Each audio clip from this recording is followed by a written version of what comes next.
Hello everybody, what is going on? Guys, I really appreciate your patience this morning. Getting a little delay here off the gate. I feel like this is real life scenario, especially out here in the Northeast when the weather gets a little bit low like it is. Not terrible, but it's not uncommon to see these delays coming in here. So I do appreciate y'all hanging tight with me. It's been a crazy last couple of weeks, man. We had to move, I had family in town. I had to move my nephew into our other room, and then my wife had to move her office stuff into my room where I stream, and she was finishing up a business call. So no more delays. Let's go ahead and get this show on the road. Captain Berto, quick shout out to you, man. Thanks, my man, for that $5 super chat. Good to see you here in the house. Let's do this thing, guys. This is the Toliss BSS Sound PACK stream I have been waiting for a very, very long time. I've seen a couple guys stream with it. Xplane 1972 and his Captain Can, I saw him do a stream with it as well. But I have not done a flight with it yet. All I did was load up the airplane, and I tested to see that the sound audio was there and that the switches and everything worked, and boom. So here we go. Let me shut my door, and we're out of here.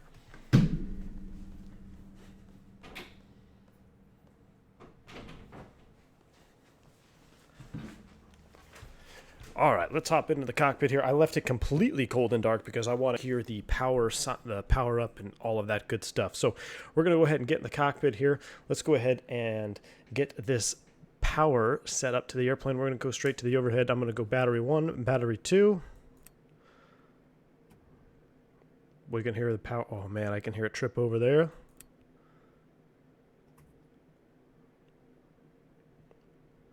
And let's go ahead and hit it. I like it. Aircraft powers up. Oh, listen to fans kicking on. Yes, sir. Yes, sir. That fan is going into its test. You see it went really high, and then it got a little bit lower. Let's go ahead and get our screens lined up here. Normally I keep the aircraft in almost a turnaround state, but for this stream I really wanted it to be cold and dark.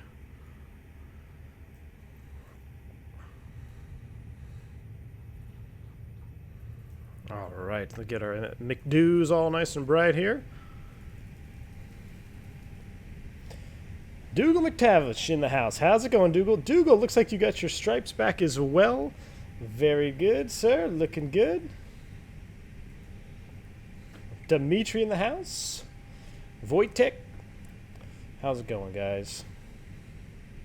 All right, that is up. We got our doors open. Now, I'm going to show you my sound 3D settings here. You guys let me know. I'm going to turn people up. I don't know. I guess there is announcements or something that I understand. I know there's some way to trigger announcements, and I think it's pretty much based on the transponder and stuff. So what we'll do is, I guess, do I put it into below or above? I think that starts the boarding, right? It's all in the manual. I haven't had time to read it, guys. I do apologize, but let's go ahead and finish our overhead flow. I feel a little rusty here. Somebody asked which folder I put the aircraft or the sound pack into. I didn't have any problems with the install. I put it into the Toliss aircraft folder in the plugins folder. So in the plugins folder of the Toliss, there is in the aircraft folder in Toliss, there is a plugins folder, and that's where I placed both folders from the BSS when I downloaded it. All right, let's go ahead. We already got our fuel on board. Let's get our pumps on. I can already tell some of the switching sounds have been changed. This is awesome. We'll go seatbelts on and auto. We'll arm that. Let's go ahead and get the APU fired up because it's probably pretty chilly out here. We're in Boston. Ooh, listen to that.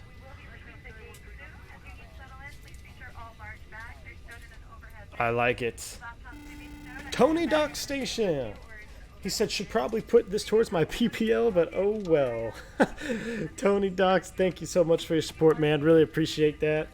Hey, man, if it's I really appreciate it. Good luck towards your PPL if you are in the progress to getting that taken care of. Really, that's it's exciting stuff, man. Thank you for your donation. Thanks for your support. Thanks for being here, guys. John Cedino, what have I missed? You've missed nothing, sir. I literally just got to the aircraft. We're a little bit delayed this morning. There was a small maintenance issue. I just got the logbook back from maintenance, and we're good to go. So we are started boarding, And we're just finishing up boarding right now, and we're going to get out of here as quick as we can. We're going to turn this puppy around. So I'm going to go ahead and, what was I going to do? I got to keep my my thoughts in line here. Let's go ahead and put it in nav 1, and we're going to start the APU. We're going to listen to that from the outside as well. Waiting for a flap open message. Simon Tuma says, V1, I suggest to set people about 25% and just modify the main and interior exterior sounds. Comment says not to touch any other settings. Okay, we'll do that right now. Let's go Sound 3D. People, you said about 25. Ooh, listen to that. First officer making an announcement.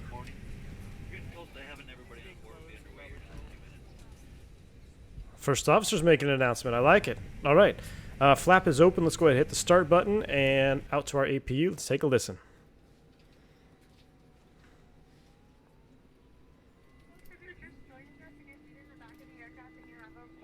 This is so cool, guys. This is so great. Well, you know what? I think I'm in the interior as well. There we go. Wow. I can hear it spinning.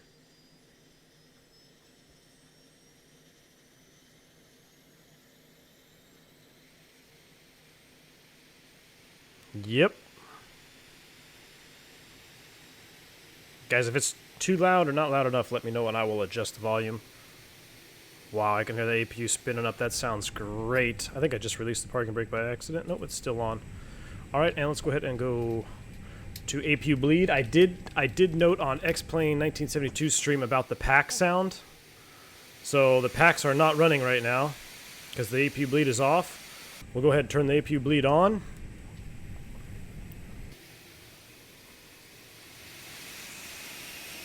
And listen to those packs screaming. That's pretty cool.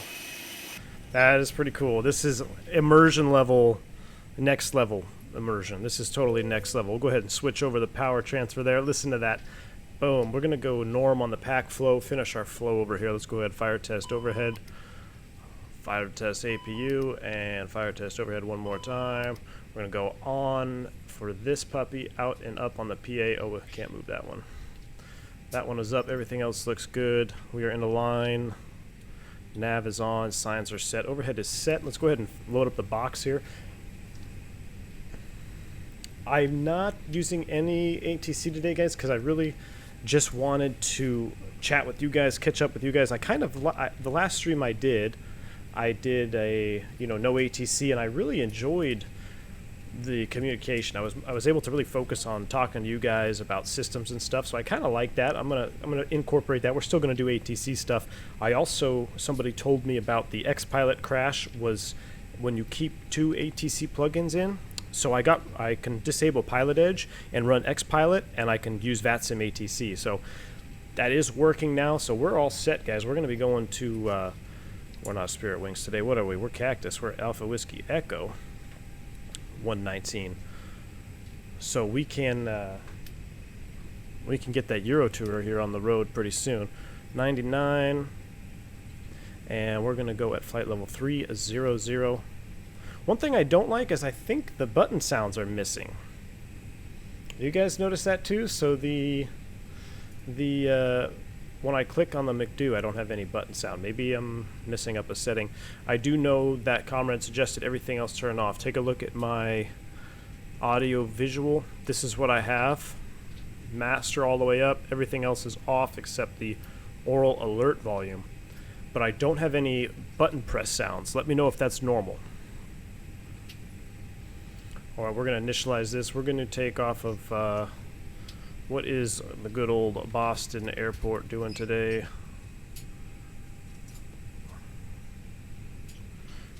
KBOS.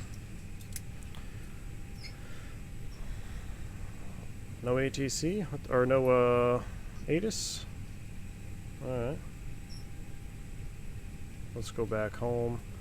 And charts. Boston. Or over here. We're going to take off of runway. Well, I guess we should check what the ATIS is saying. 35 nothing. Let's take a listen to that. I like the. See, I have I have knob sounds for twisting the rotaries. That sounds really good. These rotaries sound really good. 35-0 for the ATS. Boston Logan INTL Information India. 1600 Zulu weather. Wind 180 at 10. Visibility more than 10. Sky conditions 4,300 few. 180 at 10. 300 scattered. 8,000. And 3018 in the meters. 3018 is set across the board. This auto syncs as well. What did I say the wind was? My Avi tab does look a bit weird, doesn't it? 110. So we'll take off of 17 today. That's pretty standard. Or I'm sorry, not 17. Runway 9er. Runway 9er. Departure, runway 9. We're doing the Logan 2, basically just a vector departure. Insert that, and now we'll build our flight plan with the plan mode. You guys can take a look at it here. We're going to go Boston, and then PVD, which is Providence. And now I need to see the route because even myself I forget. So I'm going to go ahead and do a little route thing here in the chat. Dimitri says, I love the bezel-less tablet. Apple should take note. Yeah, is that something on my end? Did I screw that up? I'm not sure why it's bezel-less, but it's kind of funny. What I'll do here, let me quickly bind a key. I don't want to do that. I want it to be Avi tab. So I've been doing profiles. Toggle tablet. Boom. There we go. I've been doing profiles now, and I'm trying to reset everything that I had bound. So Providence, then we're going to take our there's our airway. Somebody said if I do it from the McDo down here, it'll work. Let's try that. Oh yeah, I can hear it now. J25. What? How is that? Oh, J225. PVD Airways J225 out to Victor Charlie November. Who I should know that one. I should know that one. I don't know it off the top of my head. Victor Charlie November and Mendocino ENO. Oh, it's direct, so whoops. Return J225 and then Echo November Oscar 277 mile away, and then Baltimore. Does anybody have that new, what's that? There was a recently released Baltimore that looked fantastic. Payware Airport from Baltimore. And then after that it's DCA. So I'm going to just put in runway 19. I'm just going to load up an RNAV. Let's see, what else do we have in there? Anything? I'll load up the RNAV 19er. No star.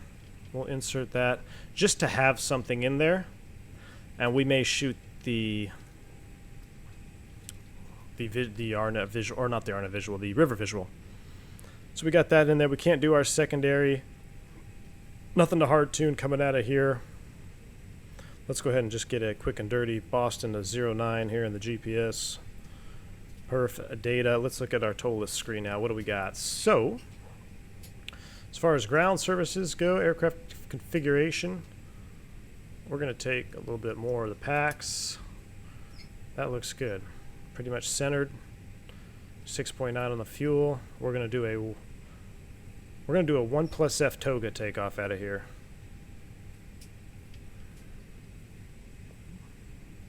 And we're going to do a 1+F. We're going toga. There is no time for flexing with this BSS Sound PACK. I got to hear it full in all its glory. So we have, let's move this a little bit. Why are you so big? Can I make this a little smaller? No. All right. Be that way. We'll do it this way then. 138, 146, 148. Now these are flex numbers, so It's not necessarily the right procedure to do this without flex, but we're going to just leave it. No flex takeoff. We'll be on the more conservative side anyway. We're going to go full yoga out of here. How's our fuel? Well, it's not loaded because our initb page never got loaded. That's on me. So we have, what do we have on board right now? 6.9. So we're going to go 6.9 on the block, and our zero fuel weight is 58.7. Boom. Hour 24 extra gas, that'll be good. That would be good for our alternate if we need to, which, let's just out of curiosity, what's over there, IAD? Now let's take a look at our fuel. Hour 13, perfect. Alternate of Toliss, that looks good. Everything else is set up in the box. All right, guys. Let's go ahead and set our top altitude on this star is going to be 5,000 feet. Let's start closing up doors and get out of here. Ground services. Close you up, and close you. Cross-check and I'll call. Gosh, my view. Sorry, guys. I don't know why that's happening there. I'm trying to fix my...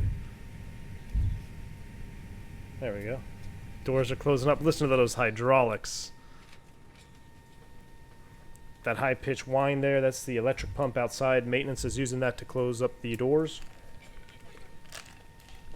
Alright. Latin VFR, is that the one ADS Burger? ADS Burger. My goodness. That's a good name, too.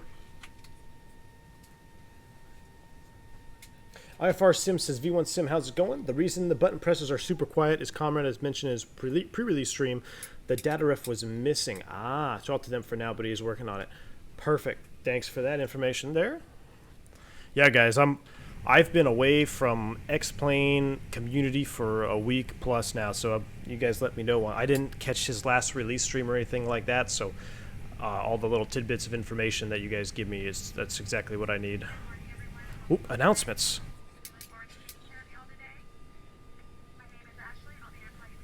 Ashley. Ooh, Fort Lauderdale-based flight attendants. She must work for Spirit or JetBlue then.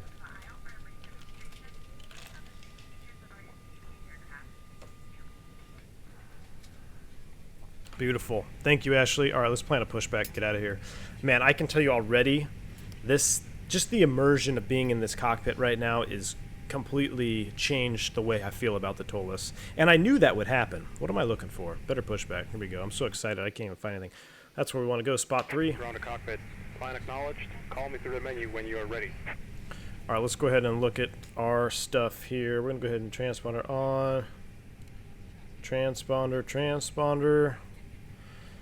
Everything else looks good. Let's get our beacon light on. And let's get out of here.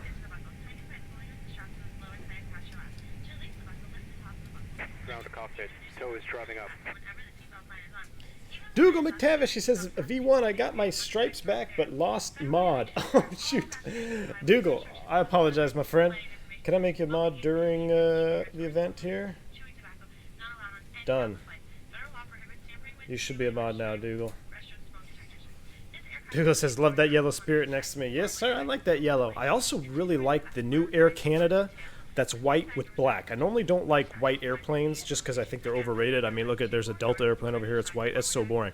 But the white and black from the new Air Canada, I think looks really nice. It looks really sharp. I've seen it on a couple of their Embraer 175s. Matter of fact, I think that is an Embraer over there. Let's take a look. Yeah, that is an Embraer. So on their Embraers, it looks really good. I think I saw 350. Do they have 350s or a 7.8? I saw a large aircraft with the new paint job, and it looked sharp. JCP123 says the default announcements are a mix of American and JetBlue. All right. Who needs an automatic dependent surveillance broadcast system when instead you can have automatic dependent surveillance burger? That's great. So when my girl, my little baby, she starts sucking on her hands, it means she's hungry. We call them hand burgers. Subscriber. She has hamburgers. Sal Lopez just subscribed to the channel. Thank you, sir. Glad you're enjoying the content. Glad to have you here. Tow connected and bypassed and inserted. Release parking brake. Brakes released, clear to push, tail in the alley. Starting pushback. And you may start engines. Alrighty, we're gonna fire them up here in a minute. We're gonna wait till we get settled because I want to really enjoy this startup. This is my first startup with this sound pack, so I'm gonna need all you guys to be quiet here while I can focus. I gotta focus. All right, everything looks good up on top. Yes, sir. We're gonna go to ignition start. We got bleed pressure. I can hear the fans die out a little bit. Perfect. Cranking engine 1. Shh.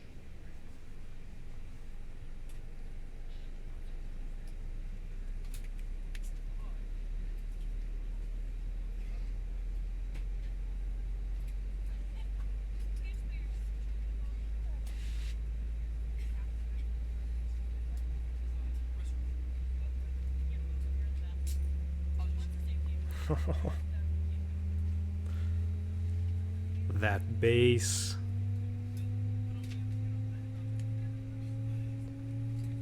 Uh-oh, looks like the spoilers are armed. See that?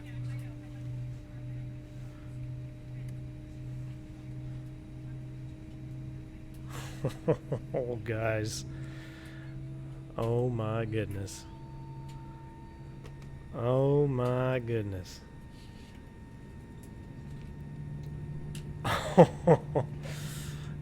Yes, sir. That is the juice. Guys, I'm gonna need some sound emojis in chat, and I'm gonna need some juice, because that right there, my friends, I think that's the best BSS sound pack I've heard. Even with the 320. That sounds so clean and fresh. Uh-oh, we have a problem with the tug. What'd I do? I think I set the brake on accident. Oh, what's going on? Operation complete. Set parking brake. Brake set, clear, disconnect, show me the pin out front. Disconnecting tow. Stand by. We're gonna fire up number 2 now.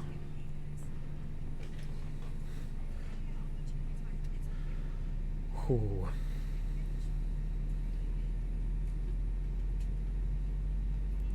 Listen to this number 2 star. Look at the guy's wheels over here. Good. That's a little weird.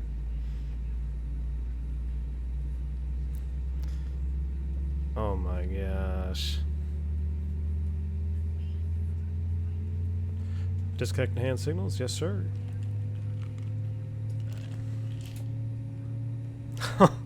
Guys, this is freaking amazing. I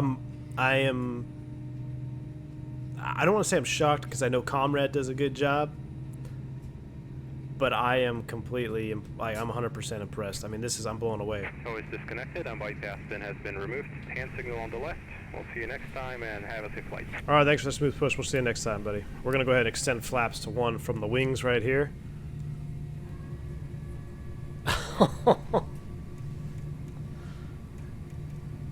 Are you for real? Are you for real? So I want to bring up a point here. So now I noticed some people were saying that you don't hear the hydraulics strain during the flight control check. Now I'm going to be completely honest with you guys. I don't know. I know he has it modeled on the 320 on the BSS pack there. I'm trying to think. I can't recall if that is kind of a enhanced sound or if that's what it really sounds like with our modern hydraulics. Now I know there's some Airbuses that have slightly different hydraulic layouts. They have the green is on the, or the, I think it's the blue is on the left side or something like that. So I don't know if that's totally inaccurate to have no sound when you're moving the flight controls. I don't know if that's just an enhanced version on the 320 pack. Either way, I mean, I'm completely impressed so far. All right, let me finish this flow because I'm getting so distracted. We'll go ahead and turn that off. We'll turn that off. What's our temps up in here? How's everybody doing? Yeah, it's a little bit chilly. I hate flying. I hate it when guys keep it cold in the cockpit. So I'm gonna bump that one up a little bit. Everything else looks good. Everything else is armed, and we're gonna get out of here. I don't have my checklist handy, do I? Let me pull out my checklist real quick. I like running this checklist with you guys in the stream because, like I mentioned in my last stream, they've kind of they've adjusted some of our FOM procedures, and once you've done something one way for so long and then they change it, it's really hard to break old habits. So the more I can run it, these streams included. I can't access right now. No, oh well. We'll forget it. I won't run it. But Dylan in the house. He says, "Hey V1, how are you today? Nice to be back after some rest in Oslo." Nice. Did you ever fly the A318? No, I never did fly the A318, Dylan. Would I like to fly one? I mean, maybe. I don't see why not. It might be kind of cool to fly one. Alright, let's get out of here. But no, I've never flown a 318. Taxi light coming on, brakes released, and let's find our way to runway 9er. So we're basically going to come out of the alley here. We're going to take Echo, cross 4 left, Mike, or I'm sorry, 4 left, Whiskey, to runway 9er. Oh, listen to that.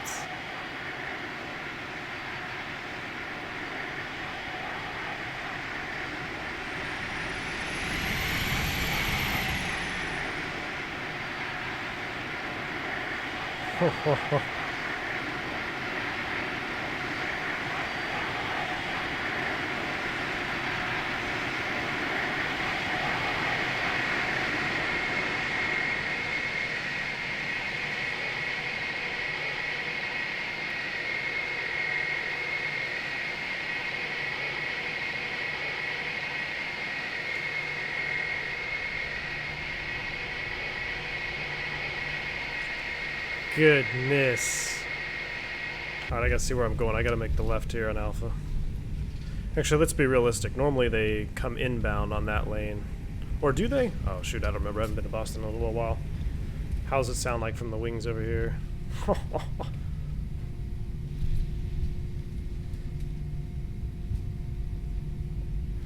Dimitri, how's it going, man? Good to have you here, bud. Dimitri, how does Dougal have more stripes than you? What kind of funny business is that? Dougal, glad to see you got your stripes back, buddy. I know you had some issues there with your account being hacked and all that stuff.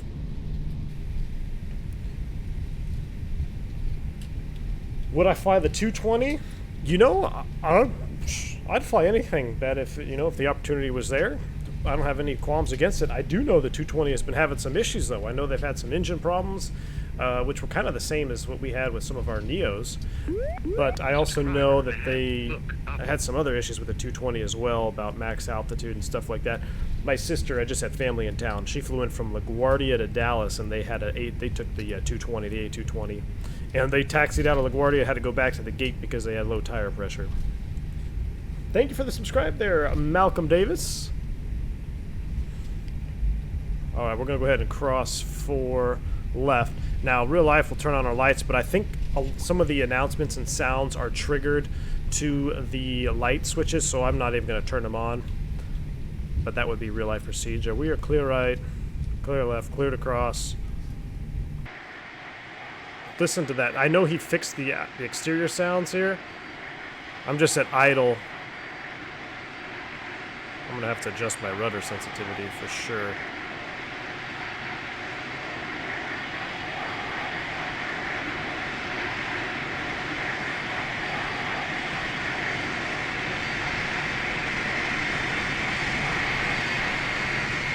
Oh my goodness. Alright, and here is 9er. Make a right, hold short, we'll run a couple of checks and get out of here.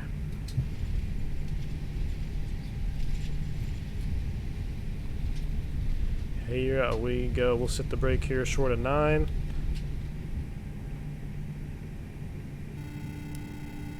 What's wrong? Xplane 1972 in the house. We gotta stop visiting each other's streams, man. We're just sending money back and forth to each other. Thank you so much for that $5 super chat there. It says, welcome back, sir. Absolutely love this bird now. Xplane 1972, man, you are not wrong, dude. This plane is frickin'... It's like a new airplane to me. I mean, the level of immersion now with this BSS pack is just blowing my mind. And combine that with the increased frames over the flight factor, I would call it a dead even race right now, because even the flight factors box is kind of, in recent updates, it's kind of got funky. There's been some inconsistencies, so I'd call it a dead even race right now with an edge to Toliss, because you just get killer performance. Now, if Toliss can get that FMGC update out, man. But I absolutely agree with you, man. I love this stream. I was dying when I was in the hotel. I was in the hotel room last week, and I was watching XP 1972 do some streams, and my goodness, it sure sounded great. It has lived up to the hype for sure. Auto brakes max takeoff config. We're gonna actually need the radar today. PWS is on.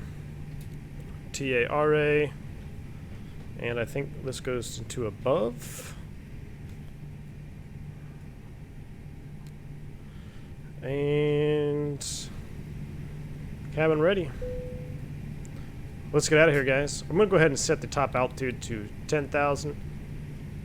Brakes released, and let's roll.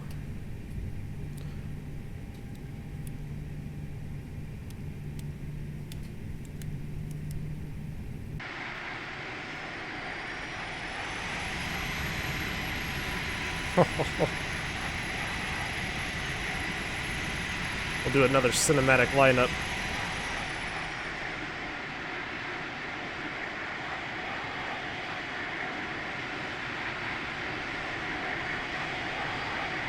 And listen to the exterior sound, is fantastic too. And how it shifts when we get behind the inlet. Wow. Wow. Don't forget the chrono, Daniel Smith says. You got it. We're going to go ahead and start it right now. Chrono is set. We're going full yoga, guys. I'm going to need your help on this one. Let's get our screens in order so it makes it easier for y'all to read them. We're going to spool it up 50%.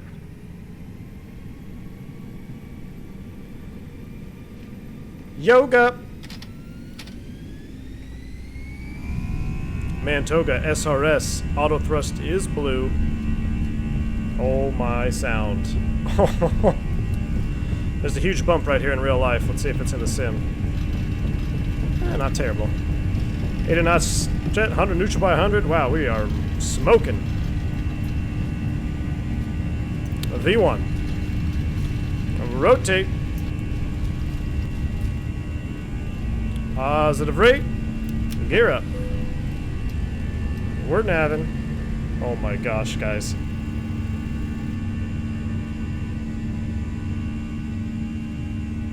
Oh my gosh. Are you serious right now? Look at the vapor coming off. Are you freaking serious? Wojtek, $5 super chat. I will fly my baby bus this evening. Can't wait. Thank you so much, Wojtek. Glad to have you here, man. Thanks for the support. Let's go ahead and go to a reduced thrust. Oh, yes. We'll lower that nose a little bit. Let's do a flyby view. Check your ears, my headphone listeners. Wow, look at that crosswind. Holy crap.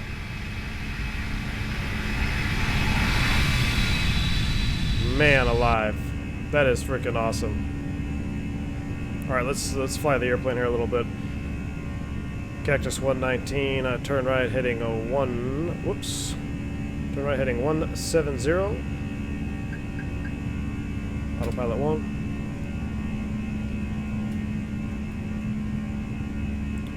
Cactus 119, 1able will proceed direct to Providence. Climb and maintain at flight level 300. Unable direct Providence, climb 300, Cactus 119. We're definitely into some turbulence there. It's a bumpy day. It's a bumpy climb out in Boston today. How's our speed looking? We're accelerating. She's a heavy bird. I love how the sound is you know how it's, you get the that whine up there at front and in the back. It's much more quiet. It's just airflow. There's VFE next. Let's go ahead and retract. My flight director is a little funky right now. What's going on with that? We are probably definitely going to be in the ice. So let's go ahead. Engine and ice 1 and 2 is on, and we'll kill these two lights. 6.4 climbing 300. We are direct Providence. Should have had constraint mode on right there. Where's my other? There we go. That's the view I was looking for. Nope, and there's nothing to look at. Oh man. So let's take a look in the cabin here. Let's listen to the sound fading. I want to test this out. Let's kind of walk through and see how the sound changes.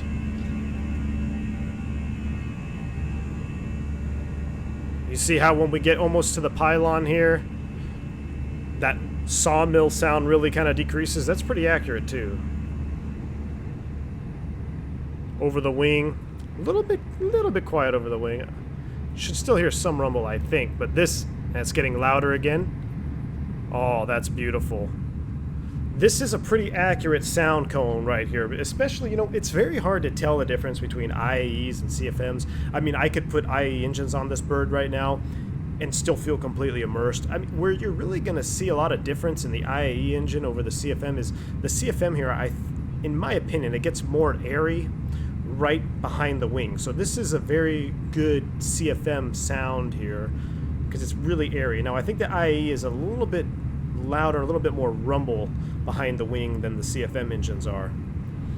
Let's keep going through the cabin here. Let's listen to the sound cone fade out.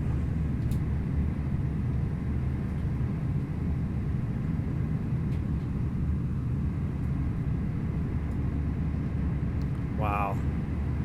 Yep, come back here to the cabin, aft lav. Beautiful. All right, let's pay attention here. We're 11.6. We're out of the ice. Let's go ahead and turn that off. We'll get the rest of our lights off. We'll let them know we're above 10,000. Wow. All right, I'm sorry I was ignoring the chat there for a minute, guys, but I am just thoroughly impressed at this puppy. I'm going to go ahead and set our climb speed manually. We're going to climb out at, let's do 310. These 319s are tired, man. They don't like that thick air. Or at least I don't like flying them fast in that thick air. That is the money shot. John Cedino, he says, how much for this lovely bird? Ooh, guys, I don't know. Maybe someone can help him out. I think it's, IMDimitri. It looks like the answer there. Not cheap, worth every penny. The sound pack, it will run you 90 bucks. Okay, so with the airplane, with the BSS pack, so that means the Toliss 319 has got to be around $70 because the sound pack is 20. I do know the sound pack is $19.99 or something like that. So I highly, highly, highly suggest you get this BSS sound pack because the standard sounds on the 319 are very lackluster, in my opinion, and it doesn't capture that immersion. This changes the airplane for me. And if you've been a follower of my channel for a long time, you know how important sound is to me. Even as somebody who flies the airplane in real life, I mean, to really feel immersed, I need to hear what I would be hearing in the airplane to be drawn there, and I'm hearing that in this sound pack. I don't know if you guys noticed when we retracted the landing gear. Wind noise is a bit loud here. I wonder if that will fade away. So I have a pretty loud ambient noise from the wind, and that's pretty common below 18. Let's go ahead and set standard. Let's see if that fades away as we get higher. Sometimes that loud wind noise will fade away as the air gets less dense as we climb up in altitude. Another reason why I really don't like to climb out at 340 knots below 24,000 feet because it's really loud. But I'm going to sit back here. And so what I was saying is when we retracted the landing gear, there's a very distinct thunk that you'll hear. And that's the second hatch of the nose gear being released, opening up, allowing and the downlock pins releasing. And I hear that in this sound pack very distinctively. It's awesome. Tal says, does the BSS pack cover both IAE and CFM? No, the BSS pack only covers the CFM.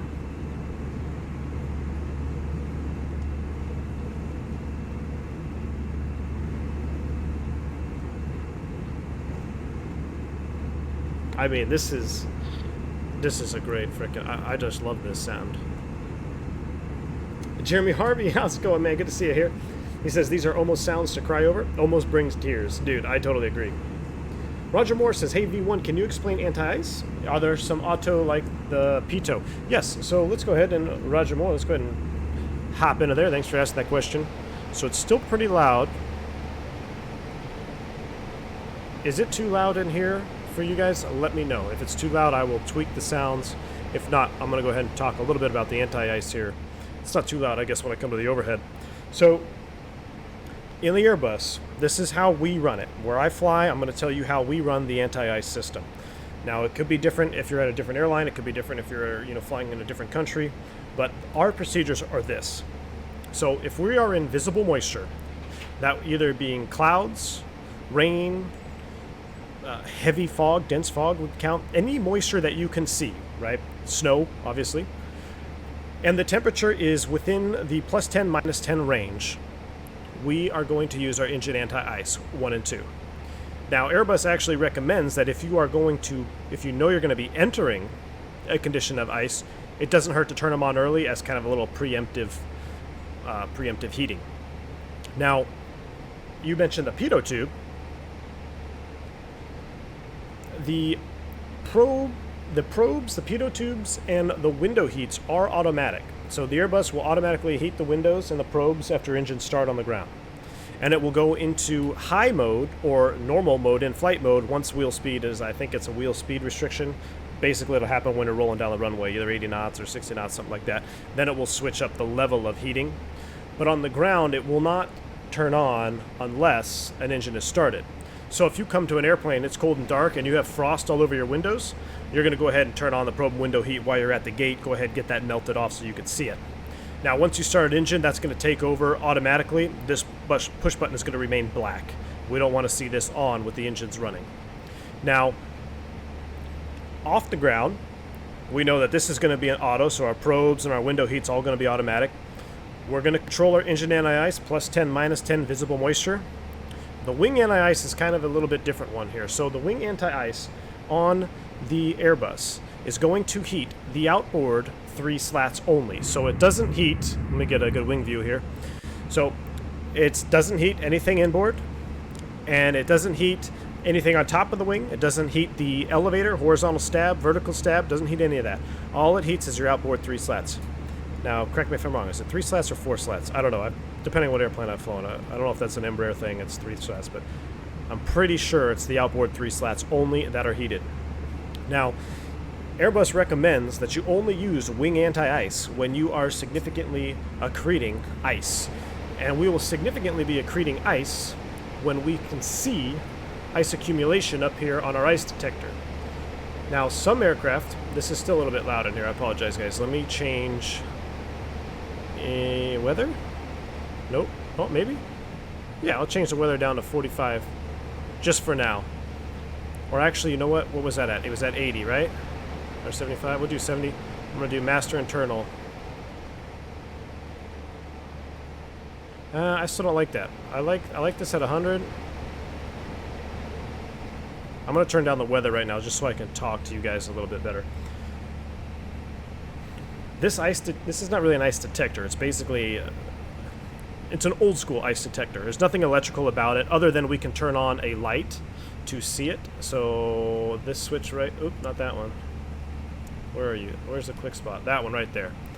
If I turn that switch on, this will light up and you can see at night if you're accreting ice, or accumulating ice, I should say, accumulating ice on this stick here. Now there's no electrical sensor that says, hey, ice detector, or anything like that on this specific sensor. Now there are some aircraft, you can get it equipped where you will have ice detectors, which look kind of similar to this, but then they have like a little block thing over here, and essentially what it does, it's a vibration. So it knows how much vibration the pin will have, and then if it starts to accumulate ice, the vibration is going to change, and it's going to be detected in the little box right here, and then that will send a trigger to the ECAM saying, hey, ice detected. But we don't have those. We don't have automatic ice detection where I work.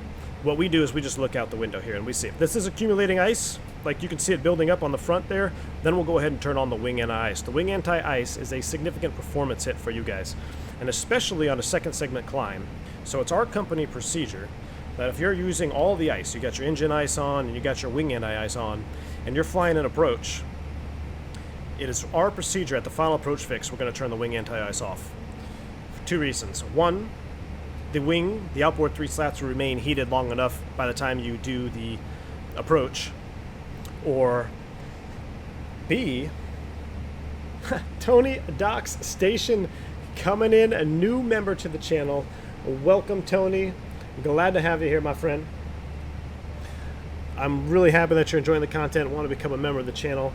Make sure you check out the exclusive content. I got a couple podcasts that I do every month, so make sure you check that. That's for V1 members only, as well as the Discord. If you sync your YouTube account to your Discord, you'll be able to have access to the V1 After Dark Discord channel. And that's kind of where I have a little bit more intimate relationship with all of my diehard fans and members of the channel. So thank you again, Tony Doc's Station. A couple positive rates for you guys. All my members in the house, give them a couple positive rates for joining the channel. Now back to where I was talking there. Look at our routes perfectly keeping us off that weather. Let's go ahead and turn off the seatbelt sign. We'll go ahead and manage the speed. Now, so we turn off the wing anti-ice at the final approach fix because it will stay heated long enough for us to get to the ground. And B, if we have to execute a missed approach procedure, we need to meet our second segment climb numbers. Now, in a 319, probably not going to have a problem. 320, probably not going to have a problem. 321, heavy, you do a missed approach with all your anti-ice on, you can have an issue with obstacle clearance and second segment climb numbers. Now, I'm not going to get into the details about second segment climb and balance field length and all that, but just know it's our procedure that final approach fix, a wing anti-ice comes off because the wing will be plenty hot for you to get all the way to the ground or for you to execute a missed approach. Now, it is recommended, and actually it's not even recommended, it's in our manual as a statement, the wing anti-ice should not be activated until you have a clean wing. So let's say you're descending into an airport with a heavy icing, right? You've got your engine anti-ice on, and we're going to go ahead and turn our wing anti-ice on. We hit the final approach fix. We turn the wing anti-ice off. We don't see the runway. We got to go around. We go around. We keep our wing anti-ice off until we have a clean wing. So as the go-around procedure, flaps up, gear up, positive rate, we're climbing out, boom. As soon as flaps are at 0, then I'm going to go ahead and reach up there and turn the wing anti-ice back on.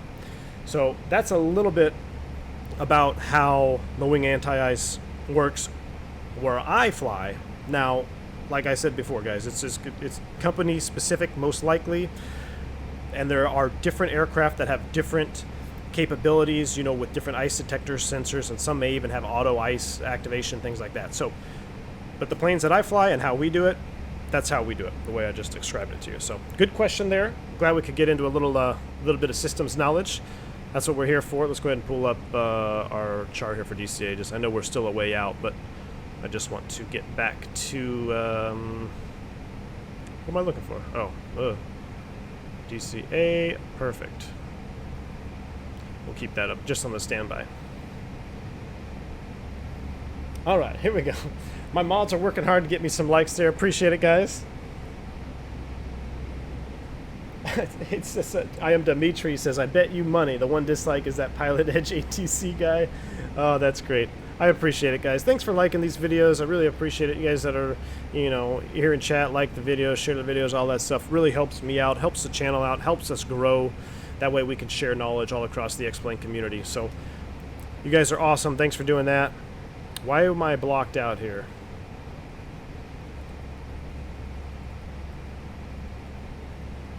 Is there a discon in there? Let's see. We got to take a look at it. We got some situations here with our box. People all the way down to ditch, VCN, end. Okay, that's the end of our arrival. Baltimore. Okay. So this is what we got to do. Since our flight plan technically is filed Baltimore direct DCA, this is what I would do. I would put...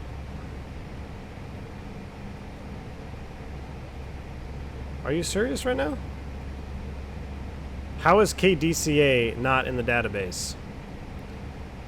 Alright, so this is what I'm talking about. This is what still bothers me. This is incorrect. Our flight plan ends at Baltimore VOR, as you can see right here. I'll make this nice and big so you guys can take a look at it.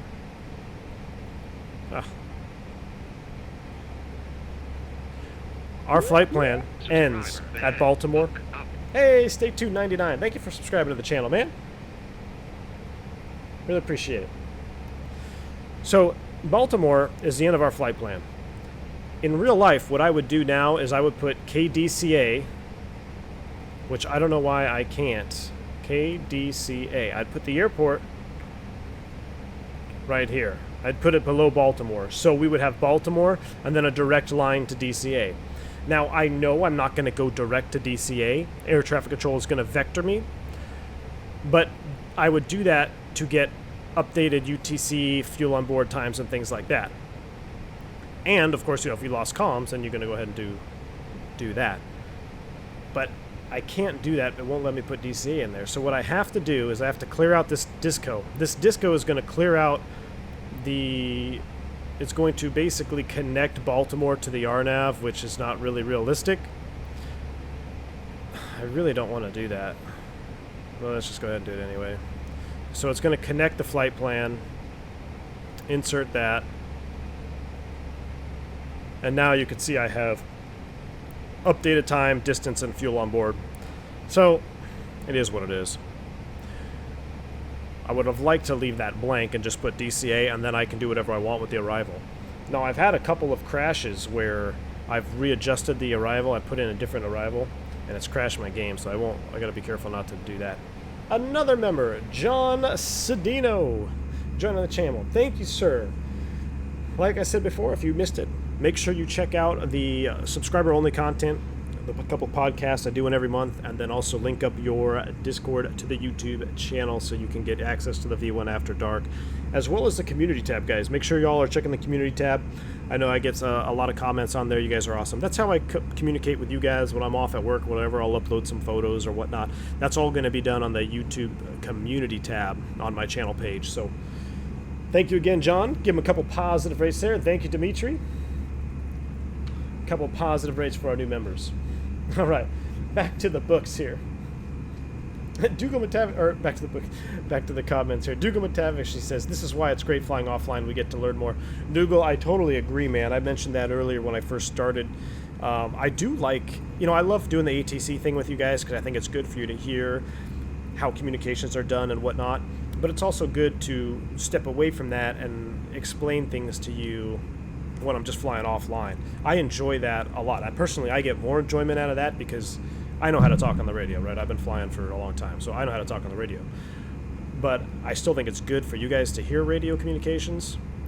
So I do it in some flights, but I really enjoy this part where we talk about systems. You guys ask them phenomenal questions, and it really helps me. I do have recurrent training here on the 20th, so just about 15 days, and I'm going to be back in the schoolhouse, so...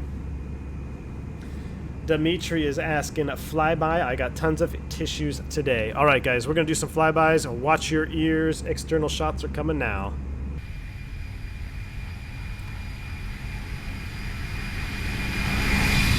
Wow, that was loud, but that was phenomenal. Let's do another one.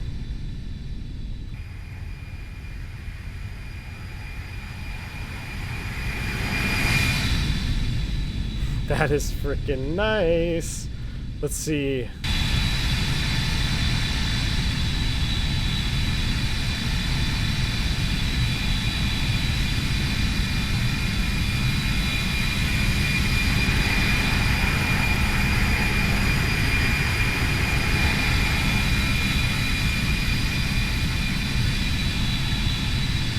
I think I still have my ice lights on.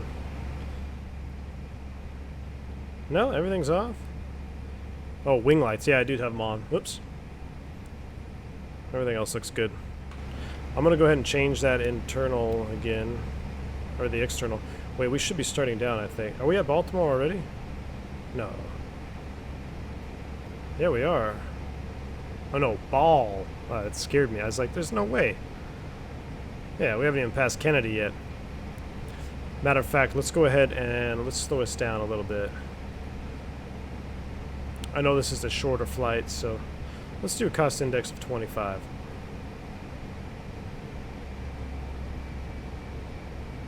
See, it backs off to 79. Let's say, hey, Cactus 119, we got metering into DCA. Go ahead and reduce to 7.8 or less. Oh, that actually comes all the way back to 290. And we'll do it Cactus 119. So got a little delay in the DCA. We'll slow it up just a tad. Not uncommon at all. What I'll do here is let's do some more outside shots. Let's go volume, master, external. Let's do 50% and then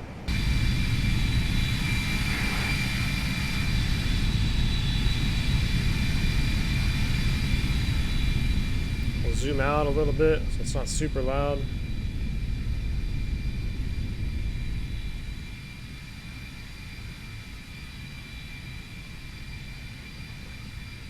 That's a cool shot right there. That's not too loud. Reflex, yes I sure am, man. I do fly the A320 family.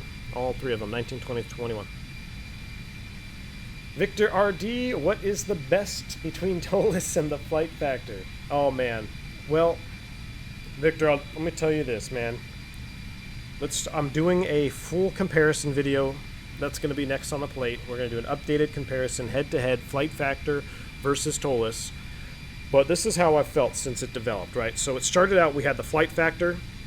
That came out first. That came out with BSS Sound PACK. Well, it didn't come out with it, but the BSS pack came out shortly after. So the Flight Factor with BSS was definitely ahead of the Toliss. The Toliss came out. It had very good performance. It's pretty well optimized, decent systems, but the FMGCs and the MCDU is definitely lacking. As you could tell, we already had a little hiccup there setting up the box for approach into Baltimore. So it doesn't... Hey, another subscriber. Thank you, Austrian 279. Appreciate it.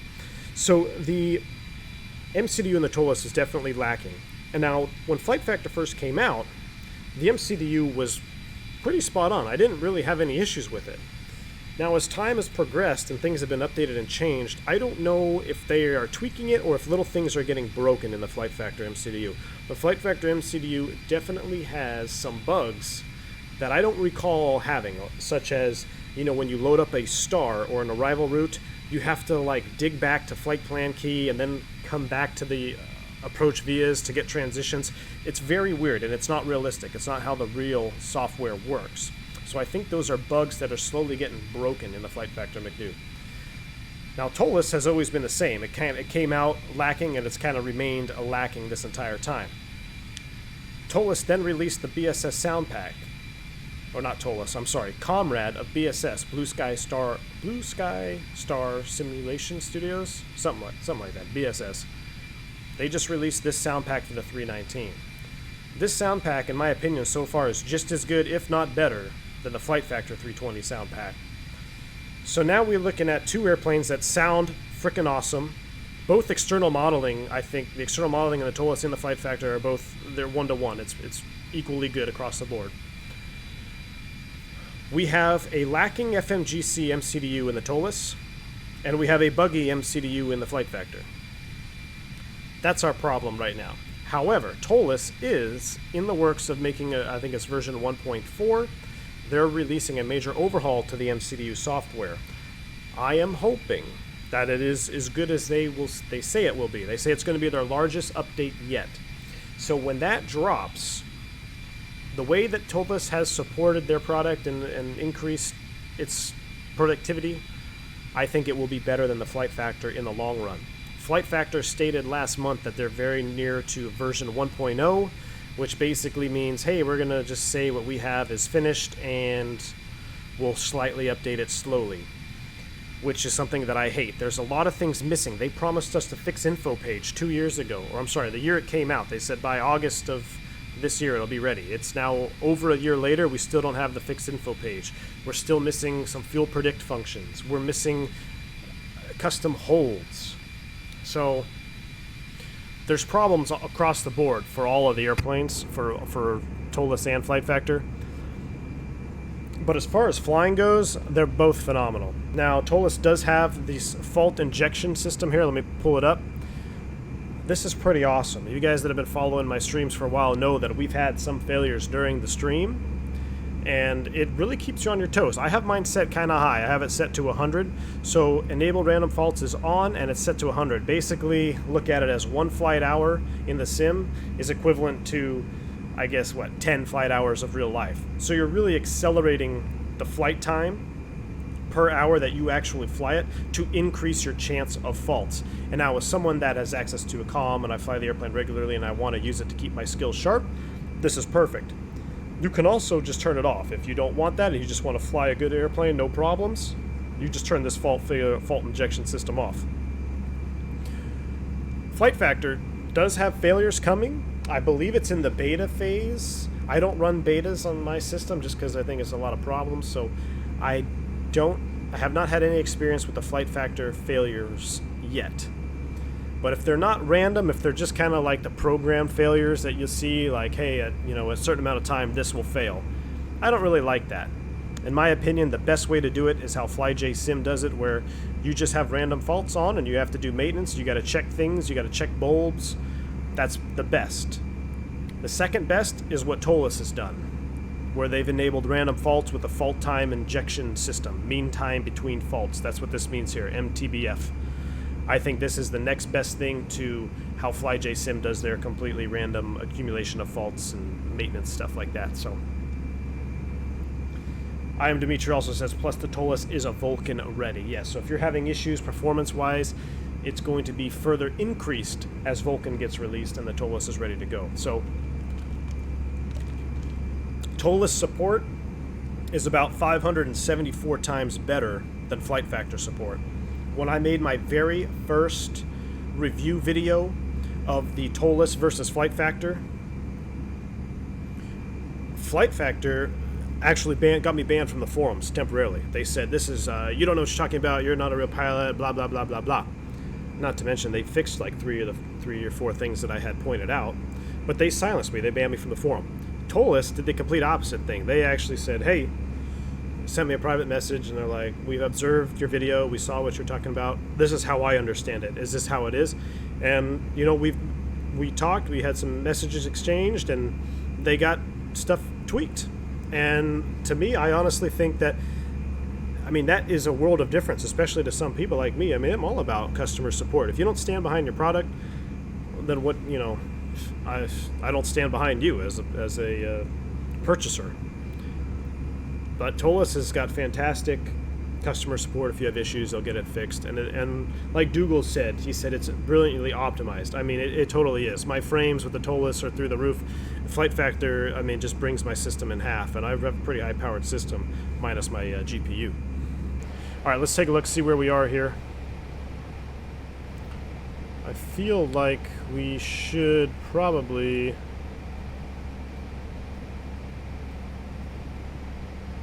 think about... No, we're okay.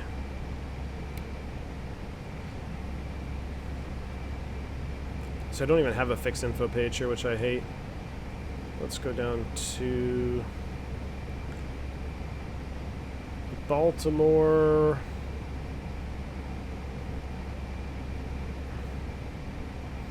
Yeah, I want to cross Baltimore at 10,000.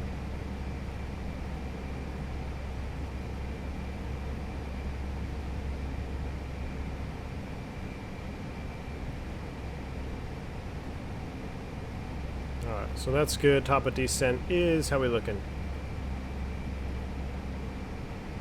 Oh, let's do this too. Let's do DCA. And then next phase. Oh no, there we go. Top of descent 100 miles. So we're still looking good on time. All right.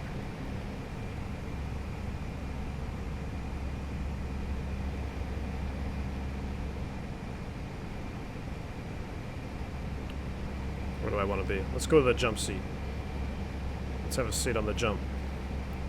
Tony Dock Station, he says, with the differences that you've just explained and understanding that these aren't full study level, which is better at this moment right now to learn for a future aspiring Airbus pilot? Oh boy, Tony. That is a tough one. If right now, it pains me to say it, but honestly, I would say right now you would have to, if you really want to be an aspiring Airbus pilot, you're going to do so much with this box right here that even though Flight Factor has bugs, it is still, at this point, more advanced than the Toliss one. So I would lean towards flight factor, because if you're going to really be learning about procedures, you're really going to learn to manage this box. This box is everything for you.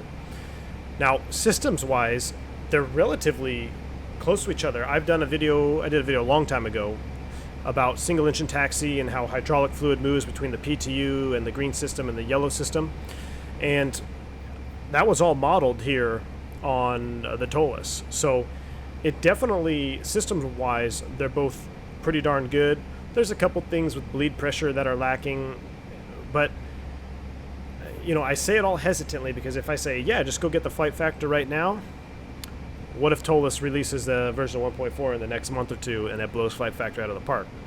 We don't know. But if you're asking me today, right now, I would have to still lean ever so slightly to flight factor if you are really trying to learn procedures in the box. But if maybe you're not going to be trading on the Airbus for a little while, pick up the Toliss, man, because it's with the sound pack, it's optimized very well. You're going to get a lot of good frames. You've got more options. You can change engines out. Let's see here. There's definitely more options. You can change your engines. You can change your SATCOM, sharklets, all that stuff. This is all stuff you can't change on the flight factor. The flight factor is what you see is what you get. So there's definitely more customization with the Toliss. There's also a save current position, auto save positions. There's a lot more to it than what meets the eye with just flight factor versus Toliss. But I don't want to lead you in the wrong direction about learning procedures in the box. The flight factor, while buggy and incorrect, still has a few more features than the Toliss at this point. IMDimitri says Toliss should be talking to the SSG on how to support their product. Absolutely, man, that was a cluster. Wojtek says failures are turned off, but the inside gremlins are working hard, and I have some weird failures there. Interesting, Wojtek. You shouldn't be having failures with the failures off. I wonder, there are definitely some gremlins might be running through your system then. Victor Road says, on the McDo of the two planes, are we able to program a diversion? Yes. In the flight factor you can. In the Toliss, I believe you can as well. Here, let's see. If I were to do a new... Well, I can't do an L1. Yeah, I would go right here. New destination. I would put in your destination, and then you would just do a flight plan from there. There is no secondary flight plan in the Toliss either, which is kind of a bummer. I pointed out, I've got an advanced Airbus MCDU tips and tricks series on my channel, where I've got some videos on little offhand techniques for the box, and you'll notice that I'm in the flight factor for I think all of those videos, just because it has a little bit more functionality. But yeah, you can do a diversion with both airplanes. That is modeled. Philip, how's it going, man? He says, hi everybody, been a while. Hope you're doing well. Hope you're doing well, Philip. I'm doing good. Tech Aviator says, V1, if you're leaving the cockpit and other crew members are coming in for another flight, what do you leave on or off? If they're right there at the airplane, sometimes, they're at the jet bridge when you're getting off, and say, hey, you want me to leave the AP running? They're like, yeah, just leave it running, because it's either hot or cold outside. If not, if you don't see them, maybe the plane's leaving in an hour, we'll just turn the APU off. All the fuel pumps are off. Basically, your shutdown flow. Fuel pumps will come off, APU comes off, and you just keep the airplane sitting on external power with the nav lights on. Seatbelts off, all that stuff is off. ADIRs will stay in nav mode, but it's our procedure that when you do a crew swap, we do a full alignment anyway, so you're going to be realigning the ADIRs anytime you swap into a new aircraft. All right, enter destination data. Let's go ahead and pull up some weather for DCA. I've got to look at my active sky. Right now, DCA is showing 170 at 7. You know what? Let's do it from over here, like you guys were saying. I like that better. Approach for a DCA. We got 3016 in the altimeters. Temperature of 16 degrees. Magnetic wind is 170 at 7. Guys, we're going to be doing a 1.9er approach. Oops, 170 at 7.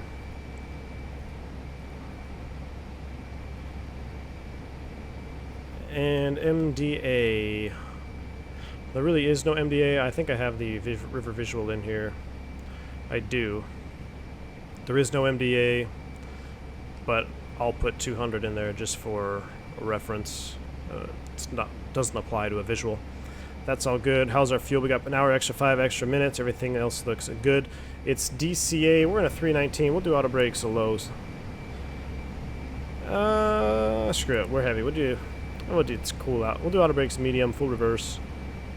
Actually, no. You know what? Screw it. We're gonna go auto brakes off, full reverse, and I will feather the brakes as necessary into DCA. I'm gonna go ahead and set our not just yet. Actually, we'll leave that set. What else did I want to do? I wanted to look at. Let's go progress page, and then I want to put in. No, I'm sorry. I want to go RadNav. I'm going to hard tune DCA. That way I have bearing and... why is that not working?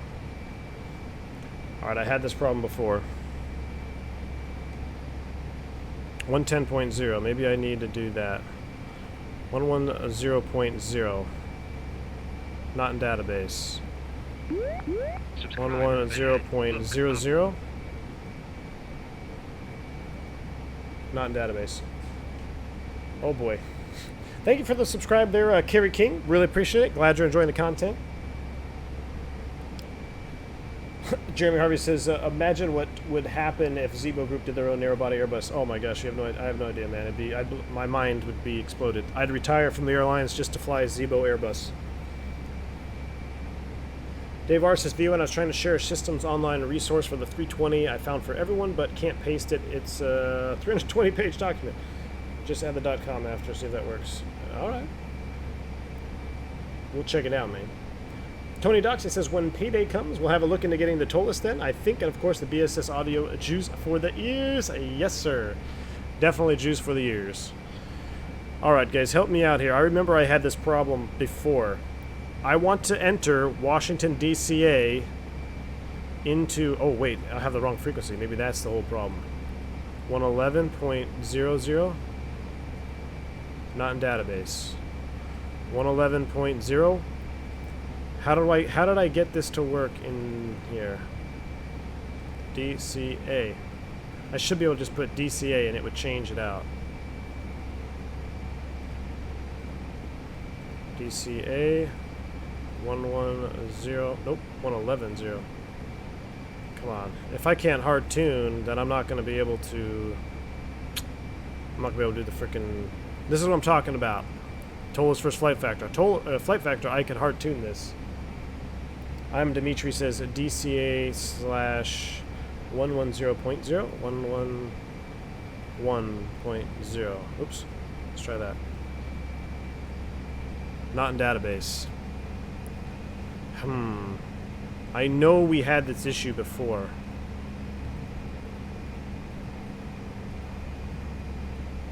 Ah, I have to just put in. That's so stupid. That's not accurate at all. But we'll do it. 111 nothing. Now can I put DCA in there? Well, that messed it up. No. Alright. Well, we'll leave it be.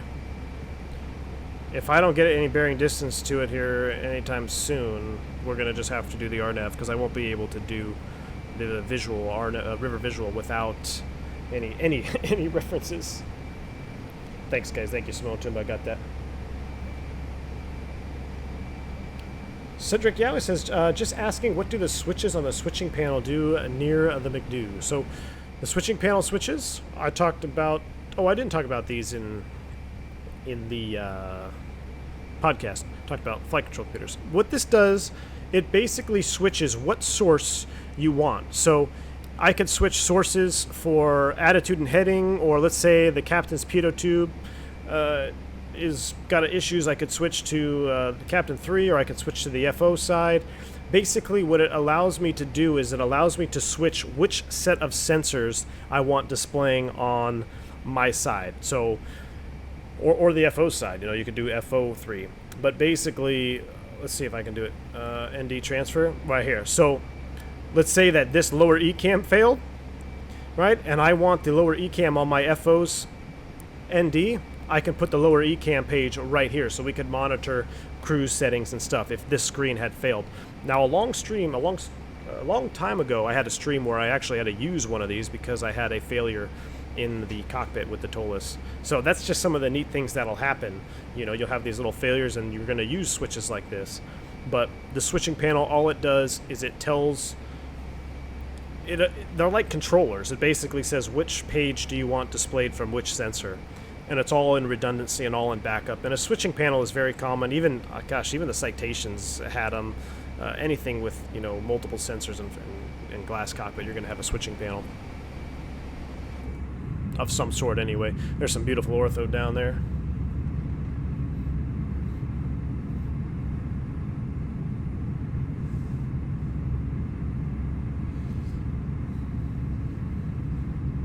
Rose Jackson, how's it going? Good to have you here. So how's it going, man? Not seeing your stream in a while. I know I've been really busy. I was at work all week, and then I had family in town, so it just it's been a busy couple of days.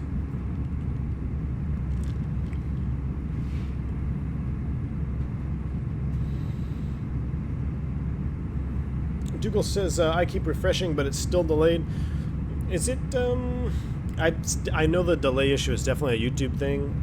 I'm pretty sure what you're also seeing is I'm delayed in the comments. I try to read everybody's comments, so I still, you know, it seems more delayed because I'm trying to read everybody's comments. I'm trying to, as we get more and more people watching the streams, I try to stay more up to date. You're welcome, Cedric. See, like there, I just saw his thanks V1 just popped up. So, however long that was, I do know it's pretty long. It's probably, I don't know, 90 seconds or so delayed. Look at that. Let's do another flyby view here.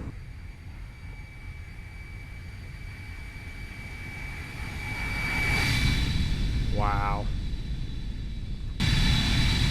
I still think the IXEG takes the cake with the flyby, but it's not far off.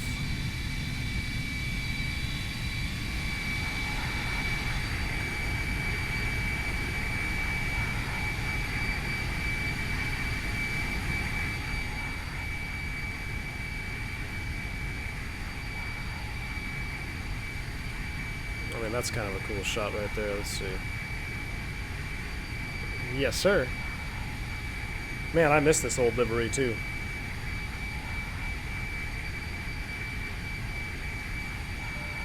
Rose Jackson's...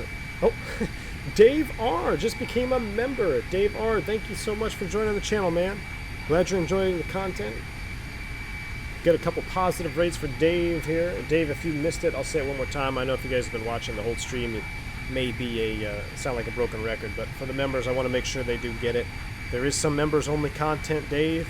It's the V1 After Dark podcast, and also make sure that you sync your YouTube account with a Discord. If you have Discord, you'll be able to gain access to the V1 After Dark channel in the Discord server.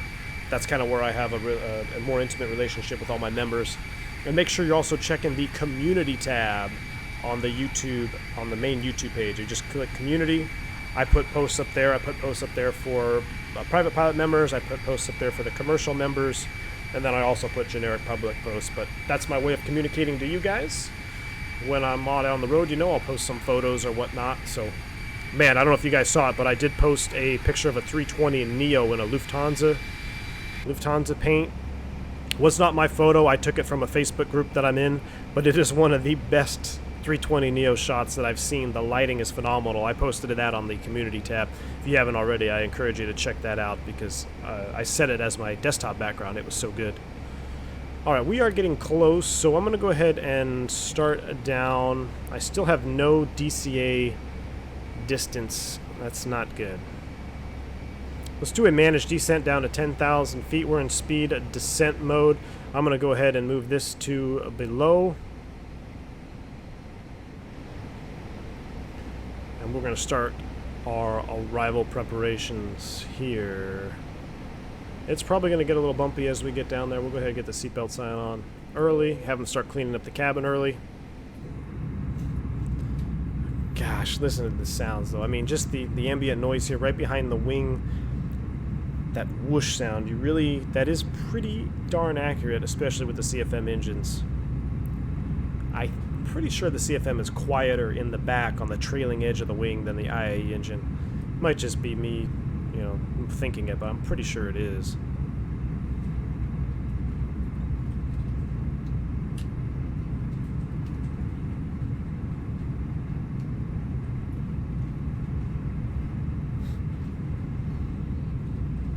Stamkin says the IXCG flyby is way better at the top. IXCG is hard to beat, man. Definitely hard to beat. I don't know if anyone will beat it either, Dougal. Kerry King asks, quick question. This craft doesn't have the autopilot engaging issues as the JAR design, does it? No, Kerry, this airplane is much better in terms of everything systems related. Pretty much everything across the board. The JAR is a very light simulation, so much to the point where I'd call it the JAR is a game airplane versus this is a simulator aircraft. The JAR has some really nice features to it that are fun, and I mean it's fun enough. I'll probably do another stream with it here with you guys just because I enjoy flying that heavy around. It's all we have right now for Xplane. But don't fly the JAR thinking you're going to be doing Airbus procedures, because there is a lot of things that aren't necessarily accurate on the JAR, and there's a lot of issues, especially with the autopilot. But the Toliss and the Flight Factor both are much, much better. Not even in the same, they're not even in the same league as the JAR as far as systems accuracy. Rose Jackson says, V1, I had my fire safe today and it was as fun as ever. I got 100% on that, and I'm not getting any issues with my YouTube side. That's awesome, Rose. I'm glad to hear it. Glad you had fun with the fire safety. I know we do a fire safety thing. We go shoot the fire bottles and stuff here in a couple weeks when I'm back in the schoolhouse. But Abby Jackson just subscribed. Thank you, Abby. Glad you're enjoying the content. Thank you for joining the channel.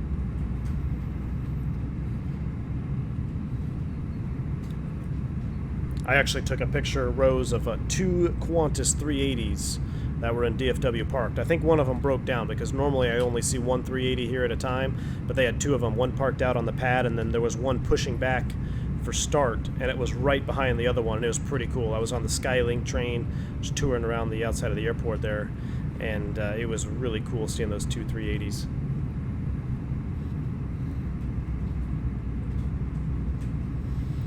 Romulus says, V1, seems you aren't flying over my house today, 30-ish miles away, and again, I can't see you on my ADS-B.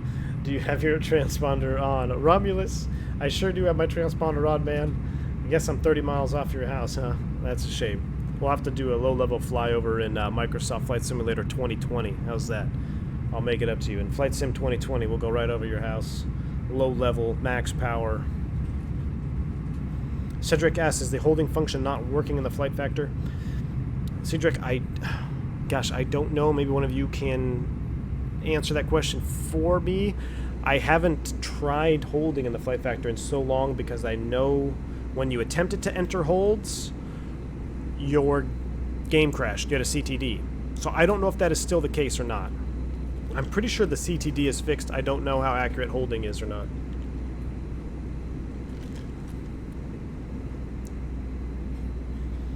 Rigger M says, are we doing the funky Potomac visual or nah? I'm going to see what's happening down there, Rigger. We don't have any ATC on. I'm just kind of flying it around. We shall see. If I do have DCA distance, we might be able to do it. Let's see. We need to take ourselves out to... How about this? Can I get a direct Fergie?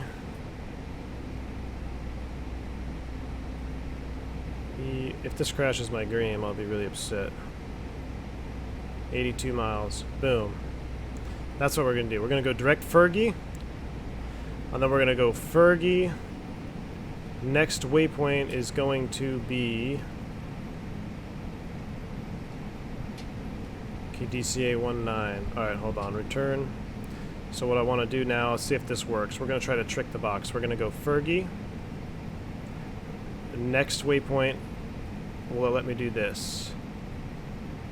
No. Okay, DCA 09 will let me do that. No. Okay. So, what I'm doing right now is not necessarily accurate. I'm trying to trick the box into letting me do... Oh, it is 19. Actually, we'll use FIROP. How about FIROP? How about this? How about Fergie? I was putting the wrong one way there. FIROP. Boom. Fergie, FIROP, insert. That'll clean up the box. Perfect. All right, we're going to be doing the river visual in the Potomac today. 3265. Let's hope that the clouds are still high. If not, we'll just have to do a go around. But you guys have been wanting to see anyway, so.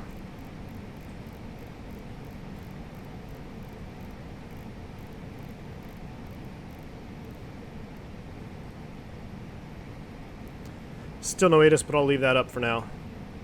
We should paint that as we get a little bit closer. We are in the econ descent window.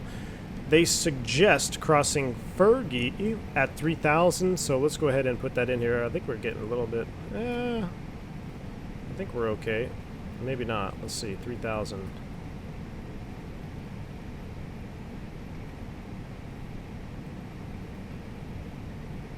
Here comes our vertical deviation. Wow. Yeah, look at the speed. So there's definitely some issues. That was trying to go back to 136, but hey. I want to do 250. Cross Fergie at 3,000. We've got 3,000 set. Let's do the mental math. 70 miles from Fergie. We need to go 20,000 feet, 246, 60 miles. Yeah, we're on. We got plenty of time. We're right on our descent profile. Everything is looking good. Seatbelt sign is on. Let's go ahead and give the cabin crew a call there. Ladies and gentlemen from the flight deck, just start our initial descent down into Washington National. Right now, the aircraft is about 77 miles from touchdown. We'll have you here on the ground just about another 20-25 minutes, depending on how air traffic control will vector us into the field. Weather in DCA, it's not very nice outside. Cloudy skies. Winds out of the south about 10 miles an hour. Temperature hovering right about 60 degrees. On behalf of this Dallas-based flight crew, I want to be first and welcome you into Washington National. All right, descent announcement is made. Everything is set. We're still waiting for the weather. I should probably pull up. Can I see it from here yet? Let's see.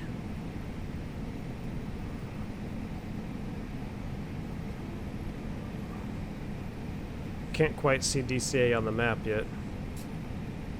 Oh yeah, I can. Here we go. Details. What do we got? 3265. Did I put in the right freak? Yeah. What does it say? 14,000 scattered, 17,000 scattered, 29,000 scattered, 110, 187, 31.6. Oh yeah, we've got plenty of viz, plenty of ceiling. How is our 3016? Perfect. We are set, guys. We're going to do the rear visual today. We'll cross Fergie at or above at about 3,000 feet. We're going to follow the river. We're going to configure. I haven't done this approach in a long time, so hopefully it goes as planned. How about another flyby view? We'll get back to some of these comments here.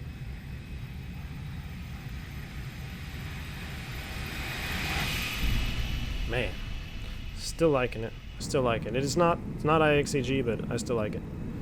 Oh wait, we're about to enter the clouds. What do we got? Definitely going to be an icing. Let's go ahead and preemptively strike, just like Airbus recommends.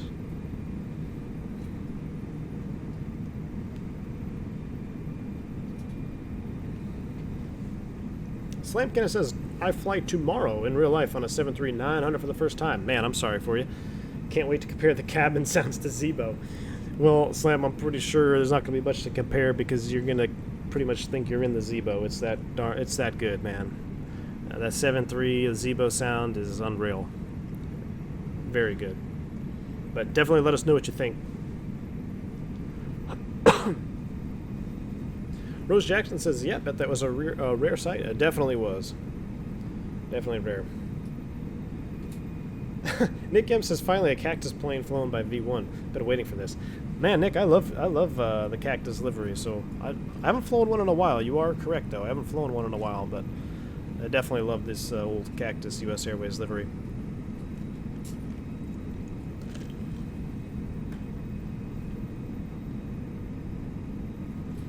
So any boy says, just hand fly the visual. That's what we're going to do, man. We're just going to get down there. We'll hand fly it. We'll try to hit the windows. I can't do the fix ring, so, you know, if this was a real-life scenario, let's go ahead and set 3016. 30.16 is set. 1, 2, and 3. Seatbelts on. Boom. like PA. So in real life, what I would do is I would pull up the flight plan page here. I'd go off of line select key 1, and I would have fix info, and I would be able to insert fix info rings along DCA here, and I could put in these exact arcs, the 6 DME, the 4, the 3, etc., etc. So what I could do, oh, here comes our ATIS, but we already know what it is, so we can just go ahead and turn it off. We already know what the ATIS is. But yeah, real life, I'd be able to put these rings in for extra awareness, but what I'm going to do is I'm just going to try to do my best and just fly it completely manual. So we're going to 10 miles, we'll follow the river. We want to be 6 miles, 1,800 feet. The big one, let's see, where was the one? Oh, so 900 feet at 3 miles. So this is the key bridge. Yeah, key bridge at 900 feet. That's a good check. And then at 6 miles, right about 1,800 feet. You know, 1,800, sometimes you get a little bit high, a little bit low here, but it's, you know, 1,500. But you want to definitely cross that bridge about 900 feet. We come around, we stay on the right side of the river as we're flying it. We'll make the turn, and in real life, there's a highway right here. So as you make the turn over the Rochambeau Bridge, you kind of want to just pretend like you're lining up with the highway, and that will inadvertently line you up directly with runway 19. You do not want to drift to the left or the north side of the river. You will be engaged by hostile SAMs, most likely. So do not violate P-56. That is the White House for the United States of America.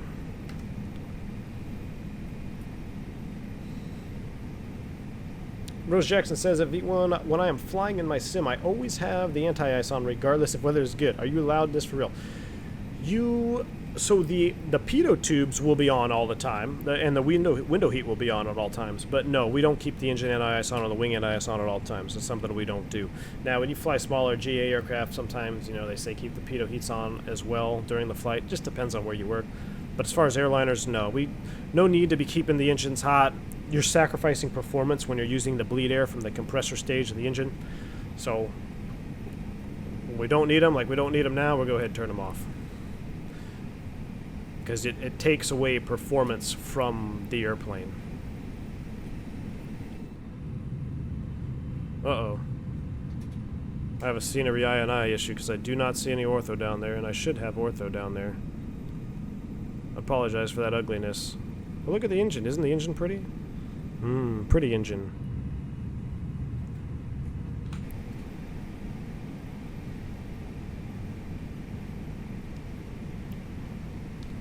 Slam Cannon says, hand fly all the things. We're gonna do it, Slam Cannon.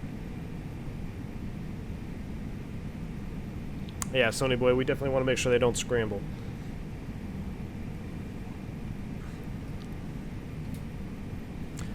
It's fun when you're taking off on runway 1, because when you're taking off on 1, normally you'd wait till, you know, depending on your company, 400 feet, 1,000 feet before you make the turn. This one is like, nope, positive rate, gear up, and we start cranking, yanking and banking, man, up the river. Left-hand turn, get up the river, get away from P-56. There are Nav Departures now that take you out of DCA off runway 1, and technically, if you RNAV, it's going to take you a little bit closer, but you still be protected. But even with the RNAV, sometimes I'd always cheat a little bit to the left. Alright, so we're headed out to Fergie, then we're going to make a left turn to Derrick. We're not actually going to go to Derrick, we're just going to fly the river. What I would like to do is make an extended centerline off 19. I don't know if I'll be able to, though. Let's try it. Subscriber ahead. Look up. Let's see. Fire op. Radial in. What is the... Excuse me. Thank you, Richard. Thank you for the subscriber. Or for the subscription, man. Really appreciate you subscribing to the channel. Glad you enjoy the content enough to subscribe. Glad to have you here. So 006 is what we want to put in. Let's see if this works.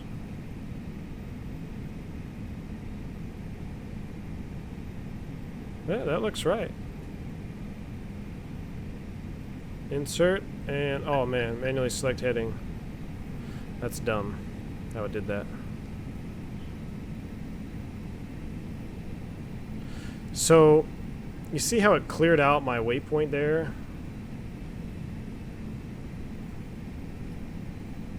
That's so dumb. I should still be able to go to Fergie. F-E-R. This is why I still, you know, I'm really hoping. Not allowed there. Not allowed there. What about on top of fire op? This might clear out. That's so stupid. So once I extended that center line, it got rid of my Fergie waypoint, which is crap. That's a lot of crap, man. I really wanted to see go to Fergie. Alright, so we'll just do it with distance. We know we're on the right heading to Fergie. So we're just winging this. This is by no means a real life situation here. So 10 miles from DCA, we're pretty much over Fergie, and that we're going to make a left turn then. Alright. We'll keep the descent rate going at 1,200 feet. That triple chirp was it reverting to vertical speed mode. We are below 10 now. Let's go ahead and light it up.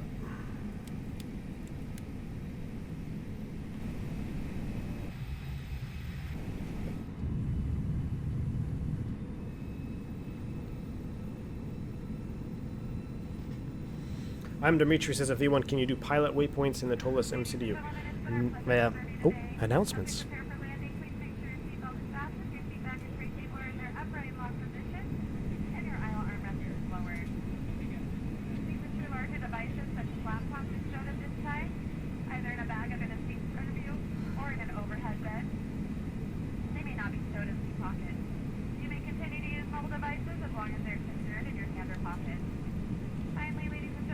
I like it. I like it. Ashley's doing a good job. But yeah, Dimitri, no, it looks like it kind of messed up the waypoint there. So what happened was I should have been able to just extend that center line, and I should have been able to still go to Fergie. I don't know why it cleared out Fergie, and now it won't even let me go direct to Fergie, so we're just going to do it old school. Rose, I see you asking there, you asked, what does extended center line mean? Basically what I did, you see this long green dashed line here? That's the runway center line now. It's just a point of reference for me. We're going to fly out here, we're going to fly the river, and it's just something that I can look at visually to see the final approach course of the runway.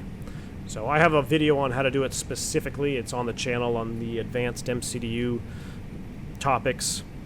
But definitely something we do very often, and it's very handy, especially doing approaches like this. You know, you want to see the extended center line. Let's go vertical speed 1500. We'll keep coming down. Tech Aviator says, 2 weeks ago I took off and accidentally flew over the restricted airspace. Uh-oh. Slam Kid, it says, since I found out it was a Boeing, I made sure that the tickets were discounted. That's awesome, man. Yeah, Dimitri, I really hope I don't have a 29 crosswind. It doesn't seem like it. It seems like it's pretty much more or less down the pipe, so my only problem is now I haven't landed the Toliss in so long. Hopefully we don't plan her down, smash it, but we'll do our best.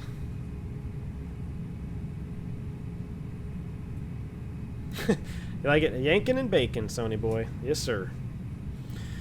Yeah, Dimitri, I think I did, I think it's buggered a little bit, and I think I know exactly what I did wrong. I tweaked some stuff around real quick, and I was trying to get the stream set up quickly, and I caused it. I'm almost 99% sure that's what happened.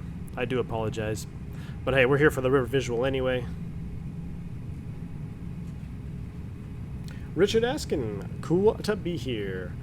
Glad you're here, man. You're just in time. We're getting ready to do the river visual into Washington National DCA in a Airbus? An Airbus A319. Here she comes. Man, I do love just listen to the pitch changes. I mean, this is the sound in front here.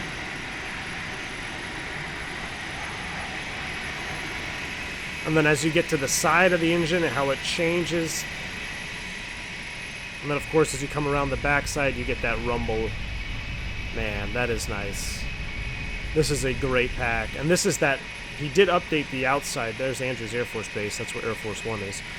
But he did update the sound pack on the outside. I know it was having some sound issues on the externals, but it sounds really good now.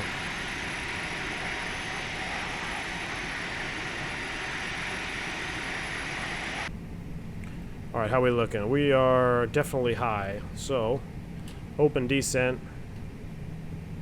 We need to get down.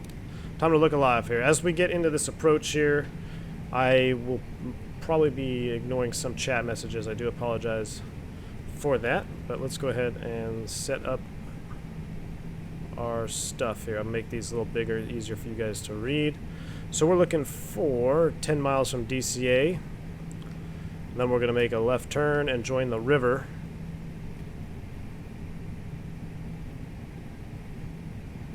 As soon as we get down there, we're going to slow up as well. You don't want to be coming in here cooking.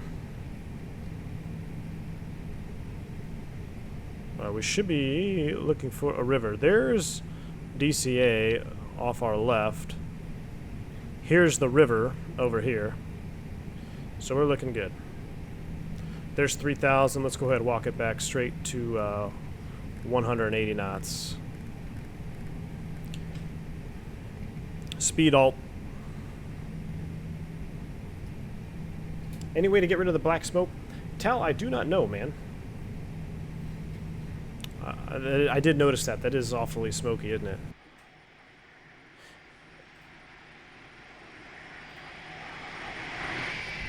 Gosh, it sounds so good, though. Alright, we have the river in sight. There's VFE next, -10. Let's do a flaps 1 from the front, shall we? Oh yeah, I can barely hear the flaps because we're sitting, our position is much more forward. That's awesome. Our slats are extending out there. Oh, yes. Same kid in the Canadian bus, the A bus. That's funny. Dude, that is a good one. Alright, so after we make the turn, what I'm going to do is I'm going to set 18 hundo. I'm going to go 2 and just as a check. And we're going to go flaps 2.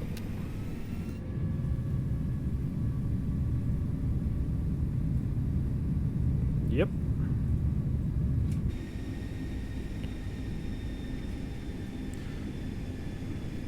So we're at 8, and I think it's actually going to extend itself out. We've got the river in sight. You know what? Screw that. I'm going to set 900. And we're going old school. I'm going to zoom this in so it makes it easier for me to see. I wish I had track IR on for this. Alright, autopilot's coming off.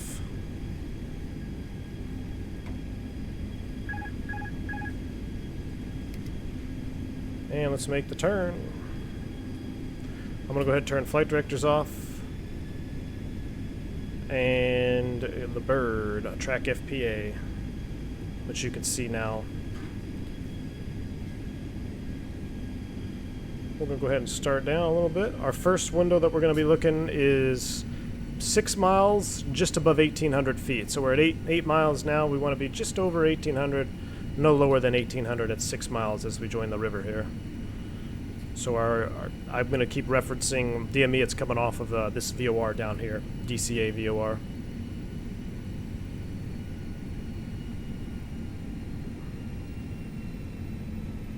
And then I'm going to go ahead and configure early. I know we talk a lot about configuring 2,000 feet, but on this approach, this is one you're definitely going to be configuring early. And we're going to go ahead and sling the gear right now. Gear's coming down. Speed brakes armed. 6.5. Should be about 1,900-ish until we cross the chain bridge.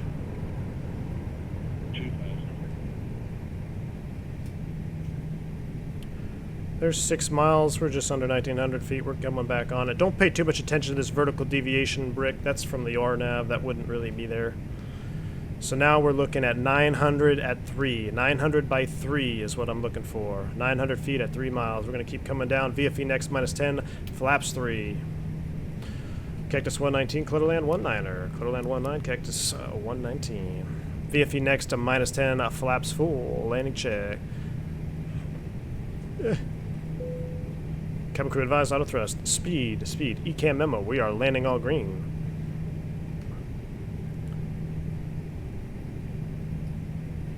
Three miles at 900. Keep on coming down. There's our hotels and stuff off the right. That's what you want to see. I'm going to go ahead and just spin this up to a safe go-around altitude of 3,000. All right, here comes 900 feet at 3 miles. We are looking good. Let's go ahead and make the right turn here. This is what always freaks out the passengers as we go over the hotels here on the right-hand side of the aircraft. Get a tad bit low. I'm going to shallow out this descent a little bit here. Oh boy. Get my thrust in there. Come on, can I get some power, please? Thank you. Jesus. Alright, we are looking good now. If I recall, it's about 200 feet or so as we come over Rochambeau. Wind is out of the south there, so you gotta be careful you don't get blown to the right, but we are plenty safe here.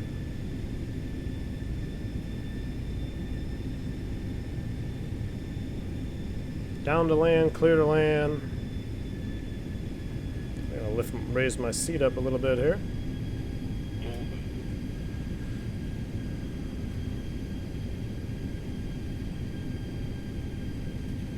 Here's our turn over Rochambeau. There's the road right in front of me. You see that turn? Just line up with that. And look at that. One white, or two whites, two reds. Right on the money. It's almost like I've done this before. A little bit of a crosswind. Don't want to undercut that turn. Beautiful. Right on center line. Wind is coming right down the pipe. Gotta love it. We're going to go full reverse so we get maximum juiciness.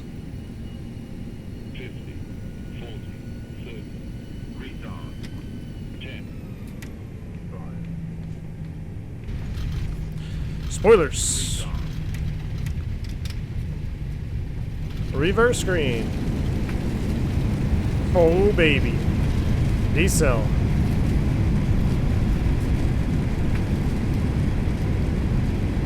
$70 knots. Cactus 119, can you make the right hand turn off? Yes, we can do it.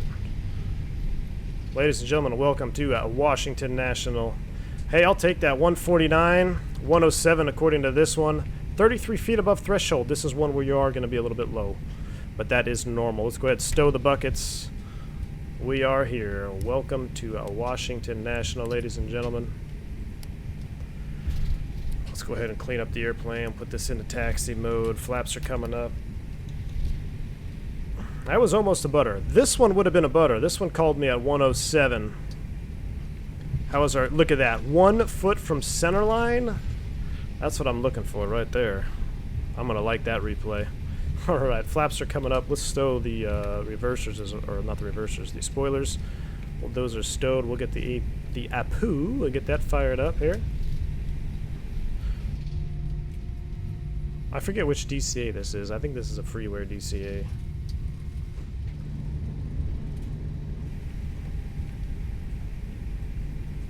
Man, I'm gonna like that replay.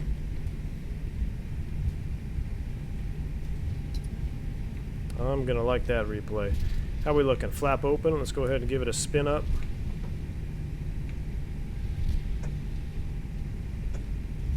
Listen to that. You hear that clicking in the background? The APU bus. Oh man. There she goes. She's spinning up there. This is still an inside view technically, so it's a little bit more muted, but... Alright, where are we going to park this bad boy? We're going to come in here. We're going to go in the center alley.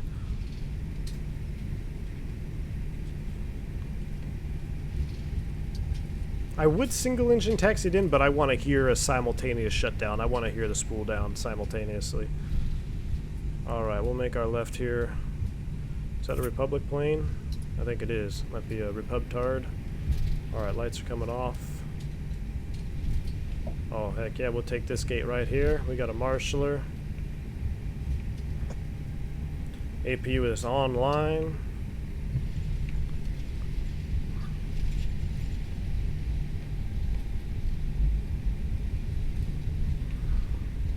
The rudders are so sensitive.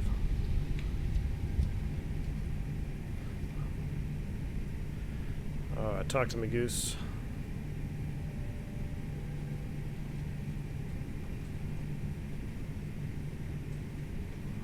Oh.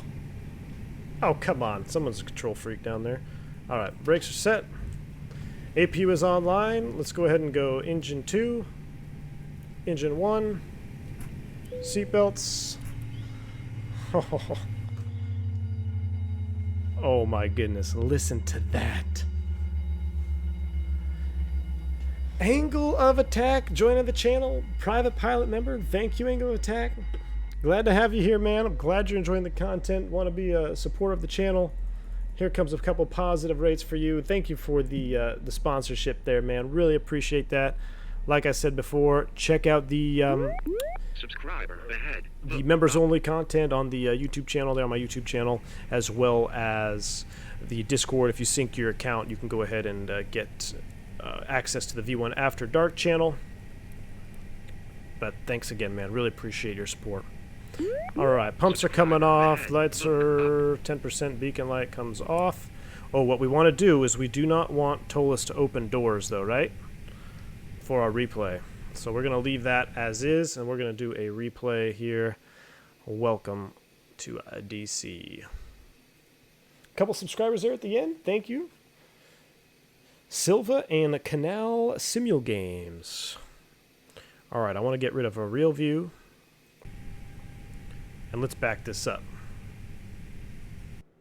Because this is going to be fun to watch. Yep. Alright, we'll watch it. Let's just listen to the sounds first. I want to watch it from right here. We'll just let it listen. No music. I can hear the flaps going to full. Man. Tal says that gear down sound made me kind of moist. Awesome, man. It sure did, man. It made me moist, too.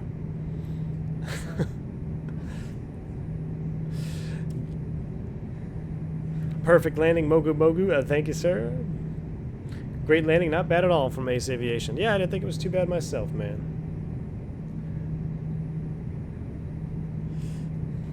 All day, every day at DCA. I take it. Thank you, Slam. All right, here's the passenger freak-out view. So we come here, and you're looking out your window like this, and then you start seeing all these buildings. That's like, are we supposed to be this low? And then everybody leaving the airplane's like, good old landing there, Cap. Looks like you were awfully low coming in over the city. Like, nah, not really. We were on profile, but thank you. Get off my airplane. Dougal says, love that approach. Thank you, sir. Like a boss, Dimitri. Couldn't get your butter trucks, man, but hey. Oh, look at the flaps there, too. I don't know what I like better. I like the sounds on this one here.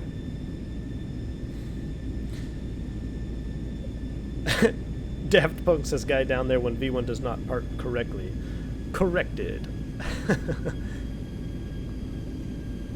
We'll do a couple inside shots. I'll get the replay music going, and then we will get out of here. We'll do some outside shots too. Mauritius Veen says, probably been asked, but how is the flare mode compared to the real bus? It's very touchy, Mauritius. In both Flight Factory and the Toliss, I find myself having to flare my stick far more than I would in real life. So that's why it's kind of weird for me. I really got to pull back on the stick. But other than that, I mean, it's okay. I would really have to sit down and study it. And that's what I'm going to do when I do a full-blown comparison video. I'm going to do a full-blown review of the flare mode and things like that. But off the top of my head, I feel like I'm always pitching up. Oh, holy crap, listen to that reverser sound. Golly. Alright, that was too cool. Well, we don't have to look at the video, the other one again. Let's do it from behind the wing. I want to be in this screen here. There we go.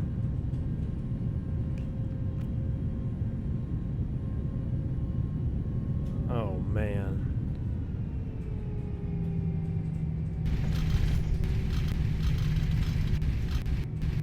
Wait for it.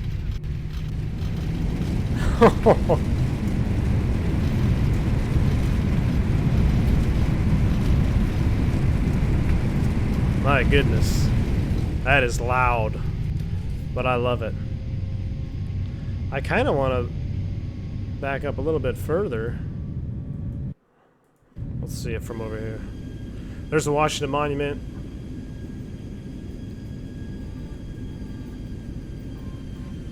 Man.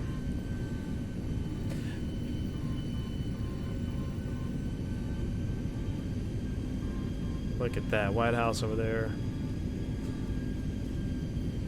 Wish we had some good ortho in here. Would have made this really nice, huh? Apologize for that. Dave R. coming in with an $8 super chat. He says, a real PPL, a going professional. Hold on, let me pause for this.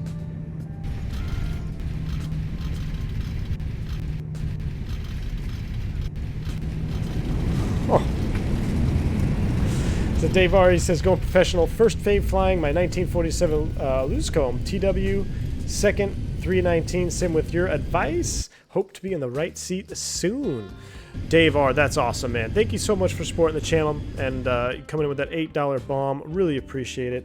I wish you the best of luck with your adventures in your advancement of your career and becoming a professional aviator. So that is that's really cool, Dave. I really hope you hang around the channel and you continue to learn and pick things up. And if you're not already, join the Discord.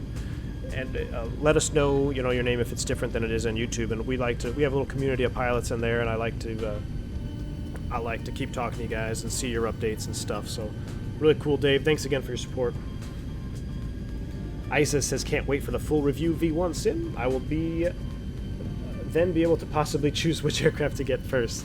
Isis, I'm gonna work on it, man. I really am. I'm gonna try this week. You know, I don't know if I'll be able to release it this week because I'm gonna really try to go in depth again. It might be a longer video, 45 to 60 minutes, but I'm really gonna try to go in depth and cover every little bit of both airplanes now that the BSS pack is out. So, all right, guys, I'm going to give. Oh, actually, no. What am I doing? How dare me not do some external shots? Let's back it up.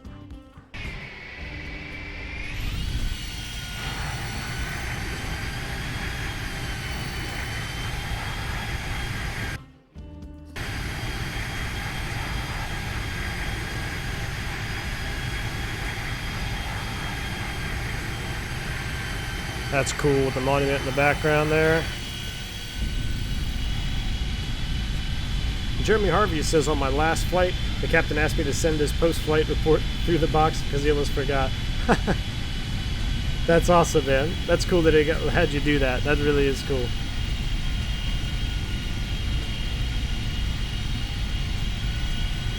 Let's see this touchdown here.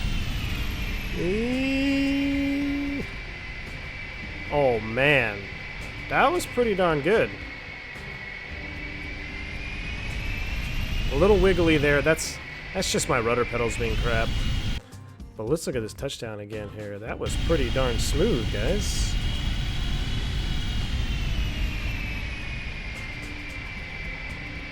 I mean, hey, for Washington, D.C. on the river visual, I'll take that every day of the week and twice on Sunday.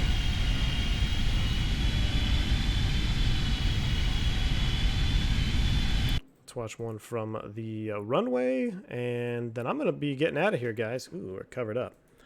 So how do let's go. Yeah. All right, guys. I'm gonna send you off with a couple more external shots. Really appreciate you guys joining the stream, hanging out with me here. It's been a lot of fun. Thank you for all my mods doing their thing, doing the work in the chat, my supporters of the channel, all the new members that we gained. Really awesome. Everybody that's here just hanging out in chat, becoming a subscriber, really appreciate you being here with us as well. You guys are awesome. Thank you so much for being part of this community, and I hope to see you guys on a future stream very soon.